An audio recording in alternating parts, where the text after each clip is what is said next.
কোরআন এবং হাদিসের তথা ইসলামের সকল নির্দেশনাগুলো মোট দুই প্রকার। কোরআন এবং সুন্নাহ আমাদেরকে যতগুলো নির্দেশনা দিয়েছে, যতগুলো অ্যাডভাইস দিয়েছে, এগুলো সব দুই প্রকার। কিছু আছে করণীয় আর কিছু আছে বর্জনীয়। করণীয় কাজ যেগুলো সেগুলো করতে হয়, বর্জনীয় কাজ যেগুলো সেগুলো ছাড়তে হয়। এর ভিতরে আমরা সাধারণত করণীয় কাজ যেগুলো, যেমন নামাজ পড়া, রোজা রাখা, হজ করা, জাকাত দেওয়া, ভালো কথা বলা, দান সদকা করা, এগুলো সব করার কাজ না? এই করণীয় কাজগুলো মাশাআল্লাহ আমরা কম বেশ করার চেষ্টা করি বা করি, কিন্তু যেগুলো বর্জনীয় কাজ, যেগুলো থেকে দূরে থাকা দরকার, যেগুলো নিষিদ্ধ, সে কাজগুলো থেকে বেঁচে থাকার প্রবণতা বা বেঁচে থাকার অভ্যাস আমাদের ভিতরে অনেক কম।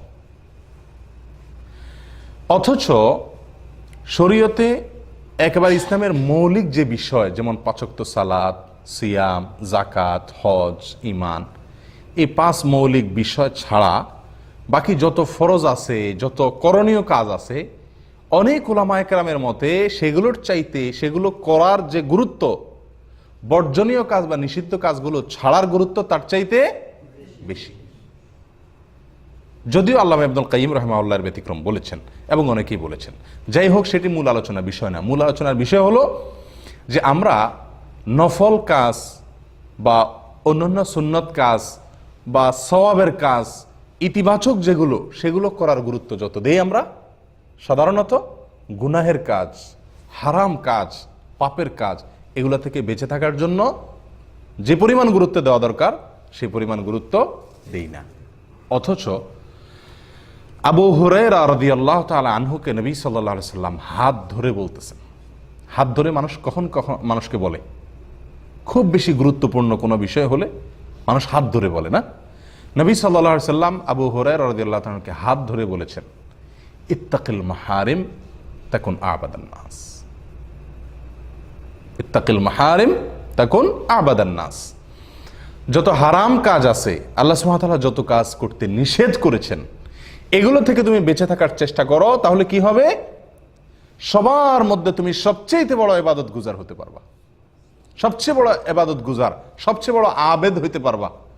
আমরা ইবাদত বলতে কি বুঝি ভাই?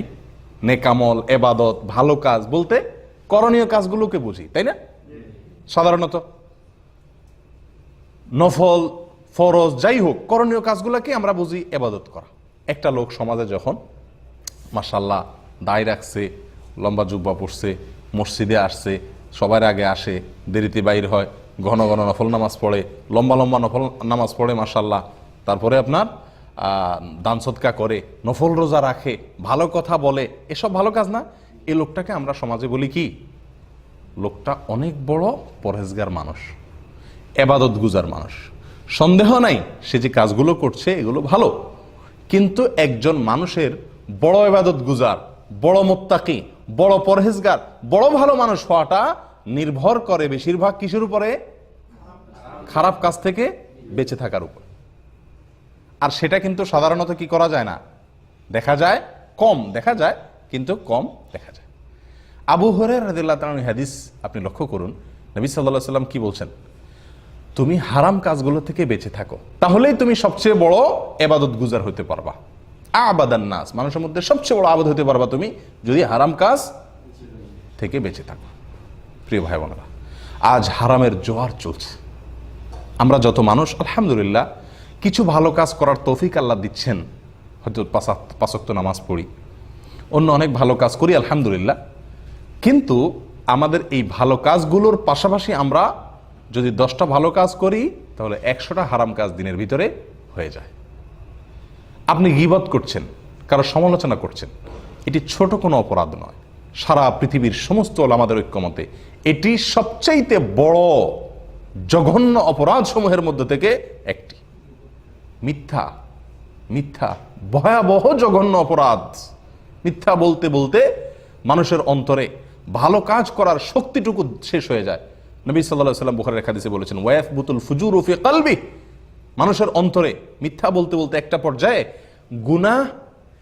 গুনাহ এর শেকড় শেকড় গেড়ে যায় অন্তরে এবং পুরো অন্তর ছেয়ে যায় মিথ্যা বলতে বলতে, বেশি বললে কি হয় তখন পুরো অন্তরে বিল্ডিং এর যেরকম ফাউন্ডেশন তৈরি হয় গোড়া থেকে, অন্যায় কাজের ফাউন্ডেশন তৈরি হয়ে যায়, অর্থাৎ এটা সহজে আর দূর করা সম্ভব হয় না তওবা করে সরে আসা ছাড়া।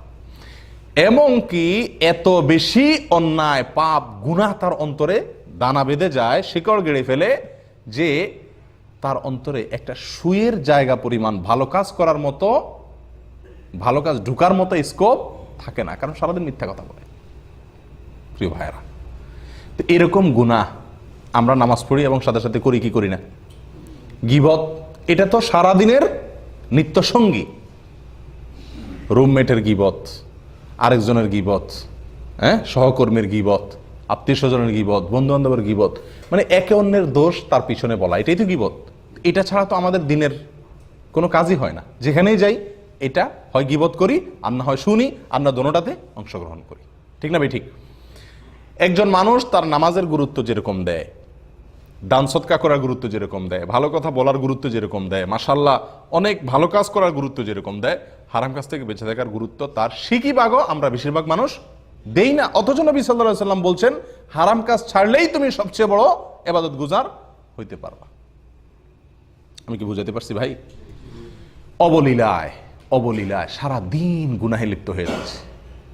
আপনি আপনার পাশের লোককে কষ্ট দিলেন, পাশের বাসা এলাকায় কষ্ট দিলেন, প্রতিবেশীকে কষ্ট দিলেন, পাশের সিট এলাকায় কষ্ট দিলেন, আপনার মোবাইলের আওয়াজে তার কষ্ট হলো, আপনার কথায় তার ডিস্টার্ব হলো, তার ঘুমের ক্ষতি হলো, তার জায়গা অপরিষ্কার হলো, তার দুর্গন্ধে দিয়ে তারে কষ্ট দিলেন।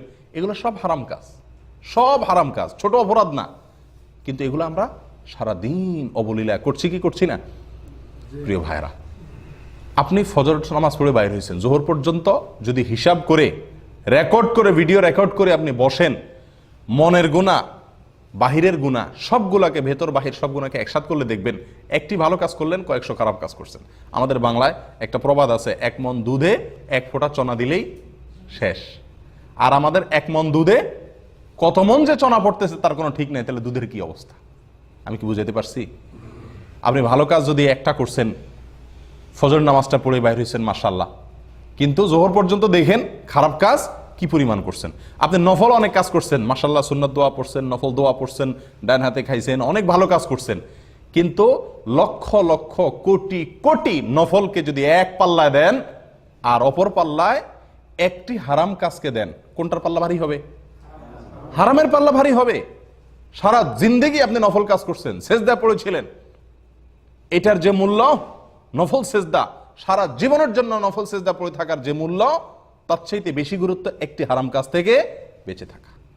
আমি কি বুঝাতে পারছি ভাই?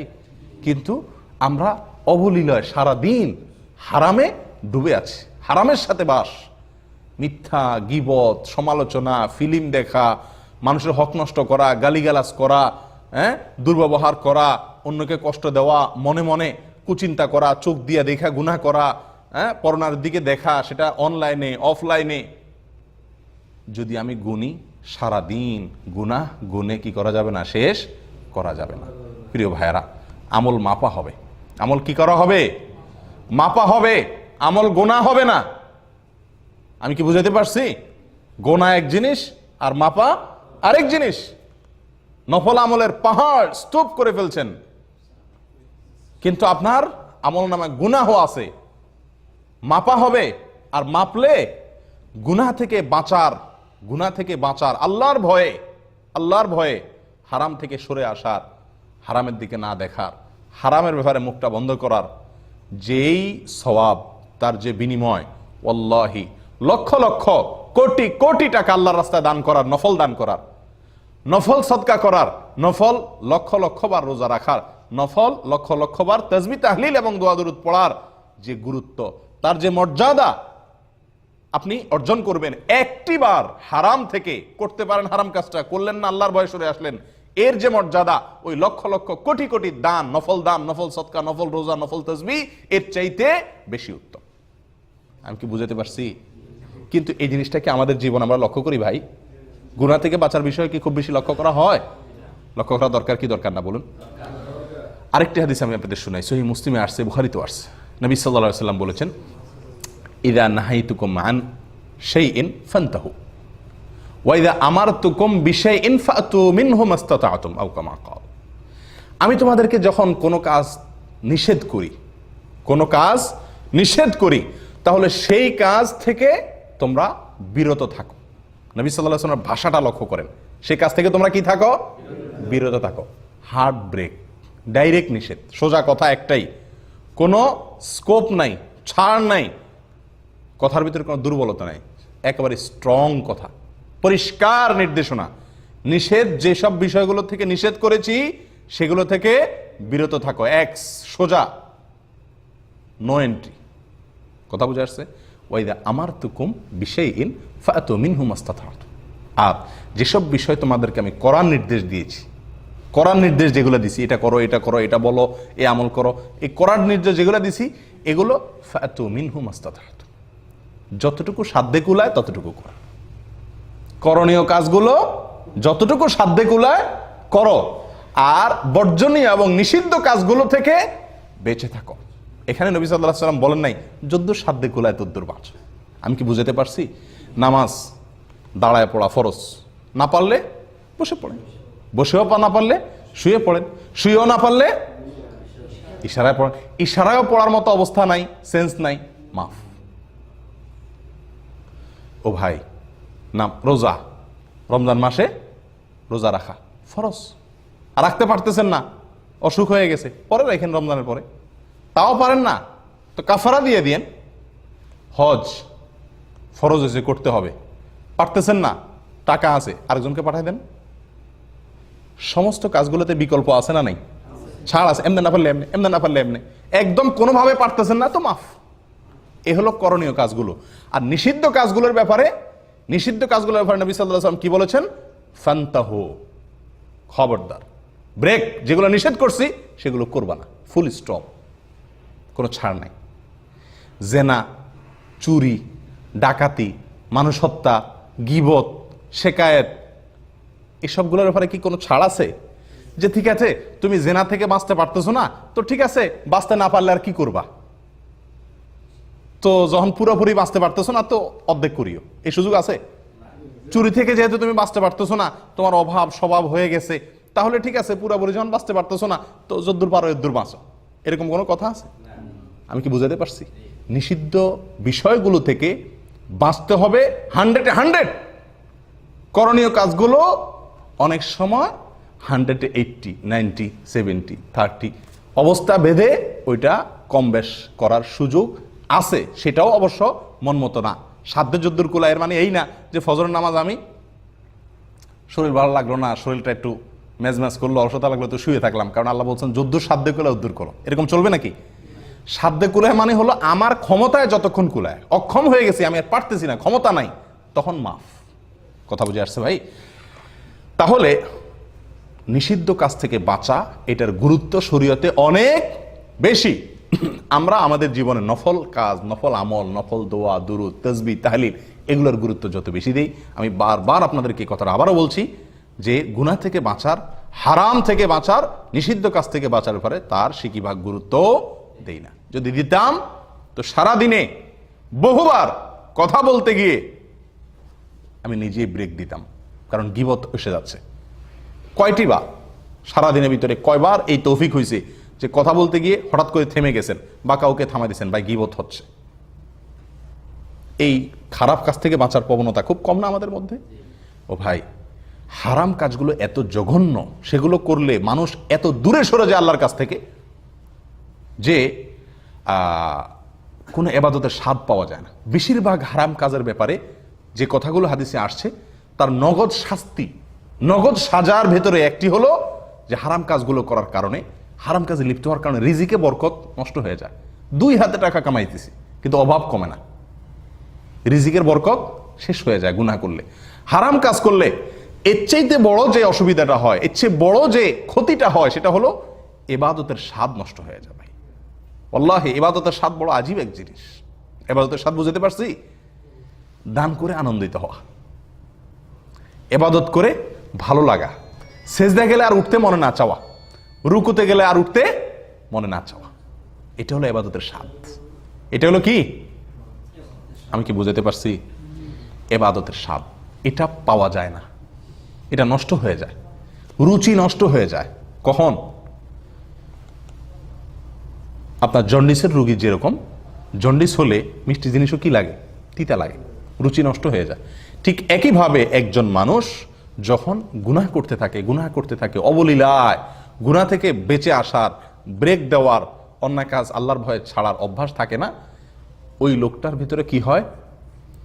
এবাদতের যে স্বাদ, এটা নষ্ট হয়ে যায়। তখন এবাদত করে কোনো রকম, নামাজ পড়ে, কিন্তু সেটা কি, যেই স্বাদ তার আস্বাদন করার কথা, সেই স্বাদটা সে পায় না। যার কারণে ওইটা বোঝা লাগে, তার কাছে মজা লাগে না। এবাদত বোঝা লাগা এক জিনিস, মজা লাগা আরেক জিনিস। মজায় যদি এবাদত করেন আপনি, তাহলে সেই এবাদতে আপনি স্বাদ পাবেন, করেই ভালো লাগবে। আর বোঝার কারণে যদি এবাদত করেন, তাহলে এটা করতে পারলে বাঁচি, এটা ঝামেলা। ঠিক না ঠিক? প্রিয় ভাইরা, তাহলে হারাম থেকে বাঁচলে এবাদতের স্বাদ পাওয়া যাবে, রিজিকে বরকত হবে, আল্লাহর নৈকট্য অর্জন করা যাবে, আল্লাহর নৈকট্য অর্জন করা যাবে। একটি হারাম কাজ থেকে বাঁচলে আল্লাহ সুবহানাহু ওয়া তাআলাকে যত খুশি করা যায়, লক্ষ লক্ষ কোটি কোটি নফল আমল করে আল্লাহ তাআলাকে ততটা খুশি করা যায় না। ভাই, হারাম কাজগুলো, নিষিদ্ধ কাজগুলো থেকে বাঁচার গুরুত্ব কত বেশি আপনি লক্ষ্য করুন। আমাদের ইসলামের যে কালিমা তাওহীদ, কালিমাতুত তাওহীদ, এই কালিমাতুত তাওহীদের প্রথম বাক্য কি? লা। লা দিয়ে শুরু, না আগে। লা ইলাহা, কোনো মাবুদ নাই, কোনো মাবুদ, কাউকে ইবাদত করা যাবে না, কোনো সত্য মাবুদ নাই, কারোর ইবাদত করা যাবে না।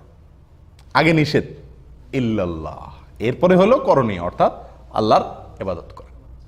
তাহলে না বাচকের গুরুত্ব কত বেশি, এটি একটি। কোরআনে কারিমে যদি আপনি দেখেন, বিভিন্ন হারামের ব্যাপারে আল্লাহ তাআলা বলেছেন লা তাকরাবু। লা তাকরাবু মানে কি? হারামের কাছেও যেও, হারামের, তোমরা হারামের কাছেও যেও না, কাছেও। আচ্ছা, কোনো ভালো কাজের ব্যাপারে কি এরকম কোন কথা শুনছেন আপনারা, যে কোরআন হাদিসে বলা হয়েছে যে ভালো কাজের কাছাকাছি যাইও? হ্যাঁ, এরকম কোনো কথা আছে? হারাম কাজের ব্যাপারে বলা হচ্ছে হারাম কাজের ধারে কাছেও যেও না। করা তো নিষেধ, কাছাকাছিও যাওয়া নিষেধ। কেন? কারণ কাছাকাছি গেলেই হয়তো কি হয়ে যেতে পারে, ওই কাজটা ঘটে যেতে পারে। তাহলে এখান থেকে হারাম থেকে বাঁচার গুরুত্ব বোঝা যায় কি যায় না ভাই? তাহলে আজ থেকে আমরা নিয়ত করতে পারি কিনা যে প্রতিদিন আমি লিস্টটি করে নেব, লিখিত তালিকা করে নেব যে আমার কোন কোন হারাম কাজগুলো বেশি হয়। যেমন আমি মিথ্যা বলি, আমার গীবত হয়, আমি মানুষকে গালিগালাজ করি, আমি রাগারাই করি, আমি ঝগড়াঝাটি করি, অন্যকে কষ্ট দেই, রুমমেটকে কষ্ট দেই, পাশের লোককে কষ্ট দেই, প্রতিবেশীকে কষ্ট দেই, স্ত্রীকে কষ্ট দেই, বাবা মাকে কষ্ট দেই। সোজা কথা, ইনকামের ভিতরে আমার 2 নম্বরই আছে, হালাল ইনকাম করি না, মানুষের হক মারি, 1 রিয়াল হোক, 8 আনা হোক, 2 রিয়াল হোক, 2 টাকা 10 টাকা হোক, এভাবে আমি যত অপরাধ করি এগুলোর তালিকা করতে হবে। এবং প্রতিটা হারাম কাজের সময় ফুল ব্রেক দিতে হবে, হার্ড ব্রেক চেষ্টা করতে হবে। হারাম কাজের থেকে বাঁচার একটা নগদ মজা আছে, সেটা কি জানেন? আপনি কোনো হারাম কাজ যদি আল্লাহর ভয় ছাড়েন, সঙ্গে সঙ্গে একটা ইমানি মধুরতা আপনি অন্তরে অনুভব করবেন, মজা লাগবে ওয়াল্লাহি। একটি মেয়ের দিকে আপনি দেখলেন ফেসবুকে, নেটে, অনলাইনে, অফলাইনে, দেখে যে মজাটা পাবেন, একটা মজা তো পাবেন। যদি আপনি আল্লাহর ভয়ে দেখার সুযোগ আছে কিন্তু দেখলেন না, আল্লাহর ভয়ে আপনি দেখলেন না, সঙ্গে সঙ্গে আপনার মনের ভিতরে এক ধরনের স্বাদ অনুভব করবেন, দেখেন আমল করে। আপনি যে দেখলেন না, আল্লাহর ভয় ছেড়ে দিলেন, সঙ্গে সঙ্গে অন্তরের ভিতরে এক ধরনের মানে ভালো মানুষের একটা ভাব, অথবা অন্তরের ভিতরে এই যে আপনি তাকওয়ার উপর আমল করলেন, তার একটা নগদ মজা আপনি পাবেন, ভালো লাগবে যে আলহামদুলিল্লাহ আমি আল্লাহর হুকুমটা মান্য করতে পারছি, শয়তানকে আমি কাট করতে পারছি, আমার প্রবৃত্তির বিরুদ্ধে আমি দাঁড়াতে পারছি, বীরত্ব দেখাতে পারছি, আলহামদুলিল্লাহ আমি হারাম থেকে বেঁচে আসতে পারছি। আল্লাহ শুকর আদায় করবেন এবং সঙ্গে সঙ্গে একটা নগদ মজা অনুভব করবেন। তাহলে হারাম থেকে বাঁচার চেষ্টা করবেন তো ইনশাআল্লাহ। মূল মেসেজ হলো এটাই যে নফল ইবাদত, করণীয় কাজ, এগুলো করার চাইতে হারাম কাজ থেকে বাঁচার গুরুত্ব শরীয়তে অনেক বেশি। আল্লাহ তাআলা আমাদের সকলকে আমলের তৌফিক দান করেন। জাযাকুমুল্লাহ ওয়া আখিরু দাওয়ানা আলহামদুলিল্লাহি রাব্বিল আলামিন।